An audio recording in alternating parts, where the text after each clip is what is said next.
자, 안 맞는 경우 있겠죠? 안 맞는 경우가 있어요. 안 맞는 경우는 두 가지예요. 현품서 수량이 잘못됐거나 통계표 수량이 잘못됐거나. 현품서가 잘못됐으면 현품서 수정하면 돼요. 이건 당연히 선생님한테 물어보셔야겠죠. 선생님한테 물어보시고 통계표대로 해주세요 해요. 그럼 변경 수량해서 6 뭐 이런 식으로 하는데, 얘는 정산이고 뭐가 아무것도 안 돼요. 그러니까 예를 들어서 5가 6이 된다고 하면 나는 손해잖아요. 그러니까 이거는 선생님이랑 적당히 협의를 하셔야 돼요. 이렇게 바꿔서 현품서를 바꾸는 게 있고요. 통계표가 잘못됐다고 하면 엑셀 파일 수정해서 다시 올리시면 돼요. 네, 이렇게 해서 하면 여기에 이제 통계표가 올라갔어요. 여기 통계표가 올라가면 여기 표가 생기거든요. 이렇게. 네. 그러고 나서 견적 조정할게요. 견적 조정은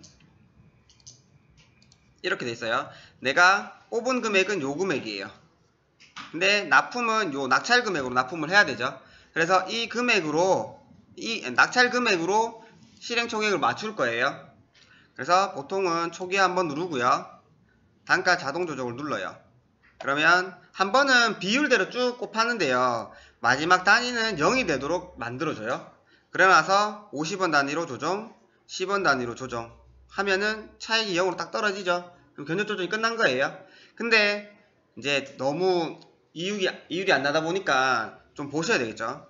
조정 비율을 한번 확인해 보니까 얘는 마이너스 6%에 너무 마이너스가 크네. 그럼 얘는 특별히 조정하는 거예요. 내가 조정하고 고정, 얘도 너무 손해가 커. 2100원 고정 하고 초기화를 하면 얘네들은 그냥 남아있어요. 그 상태에서 단가 자동 조정하면 얘는 계속 남아있어요. 그러면 얘를 제외한 나머지에서 자동으로 조절을 해줘요. 그러면 다시 비율을 보고 이 정도면 괜찮겠어 하고 견적 완료 체크를 한 다음에 저장하시면 돼요. 그런데 여기서도 공동구매인 경우에는요, 공동구매인 경우에는 학교 하나 선택을 해서 그 학교에 해당하는 금액 해서 자동 조정 하시고요. 그 다음에 다음 학교 금액 자동 조정 이렇게 하시면 돼요. 이렇게 하면 이제 견적 조정이 완료가 됐고요. 이제 견적 조정이 되고 나면 선생님이랑 계약을 하셔야 되죠. 계약을 할 때는 산출 내역서라는 게 있어요. 여기 들어가면 내가 방금 견적해놓은 학교가 나오고요. 여기 이제 출력을 해보면, 이거 견적이 안 됐네요. 자, 여기 해보면 이제 그 견적 금액이 나오는 거예요. 여기서 이제 내역서 출력. 여기서 전체 선택하고요. 마우스 오른쪽부터 전체 선택하고 출력 누르면 한 번에 다 출력되거든요. 근데 이제 이렇게 체크를 하고, 체크가 잘 안 될까요? 그러면 이게 이제 산출 내역서라고 일단 저희가 용은 잡아놨는데요. 뭐 필요하시면 견적서로 바꾸신다든지 적당히 바꾸시면 돼요. 도장 등록해놓고 하면 다 도장까지 출력되거든요. 참고로 이렇게 생긴 출력물에서는요, 팩스 누르면 팩스로 가고요, 이메일 누르면 이메일로 갈 거예요. 자, 그러면 이제 계약이 됐고요. 그러면 얘를 실제로 수주로 넘겨야 돼요. 자, 수주로 넘긴다는 건 지금 여기까지 왔어요. 일괄 수주 등록. 요 앞에 거 해서 일괄 수주 등록까지 왔어요. 아직은 요 뒤쪽으로는 데이터가 하나도 없어요. 발주고 뭐 출고 하나도 없는데, 지금 여기서 내가 통계표 올린 걸 가지고 수주 등록을 하면, 수주 등록을 이제 마지막으로 정보를 확인하고 수주 등록을 하면 이제 뒤쪽으로 데이터가 다 생성되어 있을 거예요. 자, 했어요. 자, 그러면은 수주 변경 등록, 수주 조회 한번 해볼게요. 그러면은 3월 달에는 뭐 요런 학교가 납품이 돼야 되는구나. 그 다음에 뭐 수주 변경 등록, 변경은 제가 좀 이따가 할 건데, 이제 여기서 학교에서 수정사항이 나왔을 때 변경하면 되는구나, 요런 내용들을 볼 수가 있고요.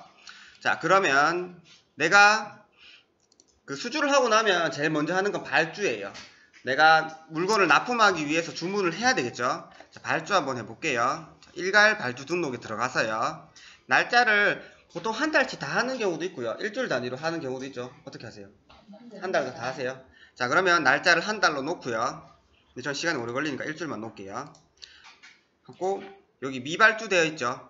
미발주, 발주 단위는 상품에다가 내가 1로 지정한 것만 보고 싶다 하면 1만 하시면 되고요.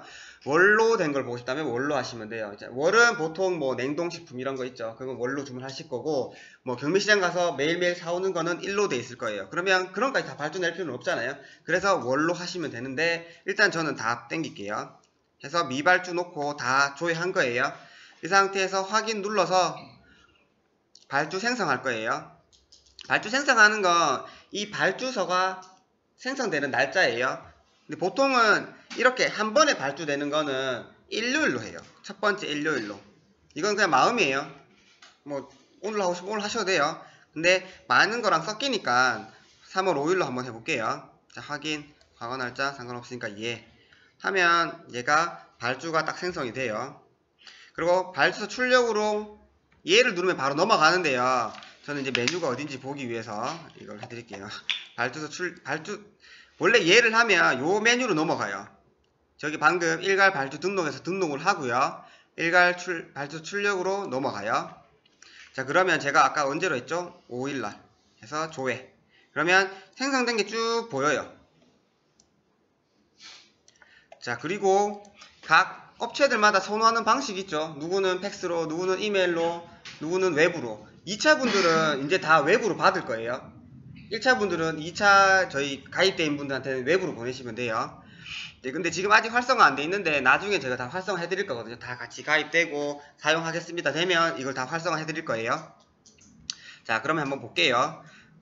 그럼 전송 방식을 결정하는 거예요. 자, 이 업체는 경매 시소이드는 팩스로, 얘는 이메일로. 근데 이메일 없으면 안 가요. 주소가 없으면 안 가요. 번호도 없으면 당연히 안 가겠죠. 이게 필요한 걸 하시고 저장하시면 돼요. 그 다음에 과일은 이메일로 저장.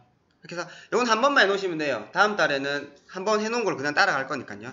그래서 마찬가지로 전체 선택한 다음에 전송 누르면 월분이라는 게 떠요.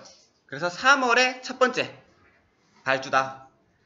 그리고 며칠 있다가 또 보내면 그때는 두 번째니까 2차 이렇게 될 거거든요. 제가 몇 개만 보내볼게요. 너무 많이 가면 안 되니까. 자, 없는 것도 해볼게요. 이거는 제 메일이거든요. 그래서 전송 하면 이렇게 해서 전송. 이렇게 전송을 하면 이게 이제 전송된 파일이 이제 보이는 거고요.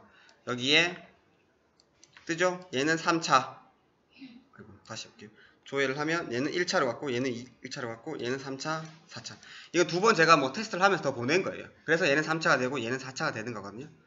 그럼 얘는 팩스 이메일 다 보낸다고 했지만 없죠, 내용이.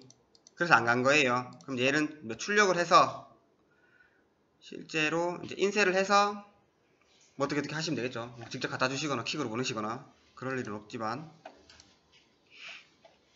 그래서 하시면 돼요. 자, 그러면 팩스로 보냈고 이메일로 보냈죠. 여기 들어가 볼게요. 메시지에 팩스 전송 현황. 여기 들어가면 발송 중이라고 뜨죠. 010으로 열심히 팩스 보내고 있는 거예요. 얘는 좀 있으면 실패라고 뜰 거예요. 그래서 더블 클릭해보면 발송되는 내용도 확인할 수 있어요. 그 다음에 이메일 전송 현황 들어가면 미열람 이렇게 뜨죠. 자, 그러면 제가 메일로 들어가 볼게요.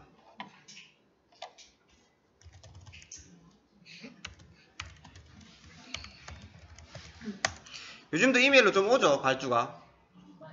많이 오죠. 2차 분들 받았는데 귀찮아서 그냥 안 받았다 그러시죠. 그러면 이게 다 보여요. 받으면 받았다 그러셔야 돼요. 이제 여기서 요거죠. 이게 발주서거든요. 요렇게 내용 열고 첨부 파일이 이렇게 붙어 있어요. 제가 메일 열었죠. 그러면 여기 열람으로 바뀌어요. 언제 열람됐는지 다 뜨거든요. 너 몇 시에 연락했네 이렇게 될 거거든요. 굳이 그렇게 얘기는 안 하겠지만 다 하니까 굳이 딴 얘기 하지 마세요. 자, 그만큼 친절한 사람은 없지만 이제 승인을 눌러주는 분들도 있어요.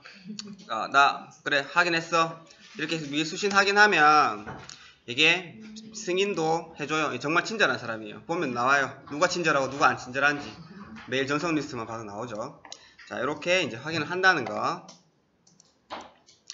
자, 그러면 발주는 다 된 거예요. 근데 실제로는 전송 여부에 뭐라도 있어야 돼요. 여기 생성만 하고 안 보낸다는 건 말이 안 되죠. 일단 저는 전체 선택해서 출력함으로 상태를 바꿀게요. 출력했는 걸로 그냥 기록만 해놓는 거예요.